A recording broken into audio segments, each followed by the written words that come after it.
conversations is based on words. The rest, 93%, are actually based on circumstances, backgrounds, the tonals or gestures or facial expressions. So, you know, I think that is my biggest challenge.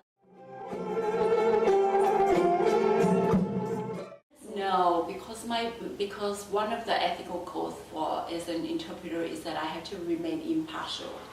My role is only to interpret whatever the client say in words and interpret it back from Vietnamese to English or vice versa. So it's very important that I remain, you know, impartial to all the emotions or to all the backgrounds.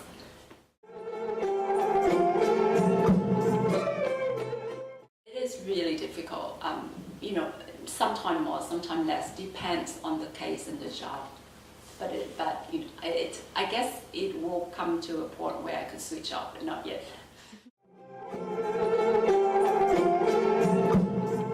I think, as going back to what I just said, is that, you know, I have to remain impartial and not being attached. And I think at the moment,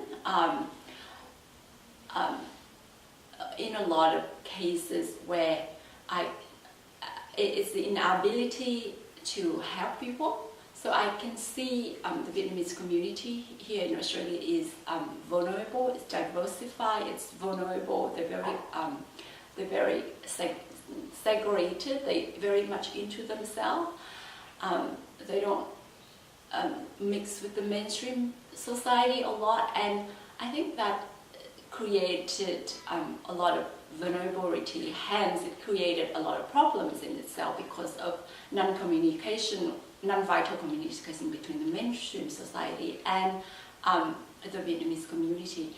And in a lot of, you know, I have a lot of inspiring stories that I think it could, you know, even that could help less fortunate or less or more vulnerable members of the community. But as I said, my role is to interpret and to be impartial. So I can't really help, not much.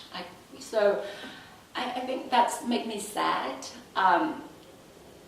Sometimes clients can't say what.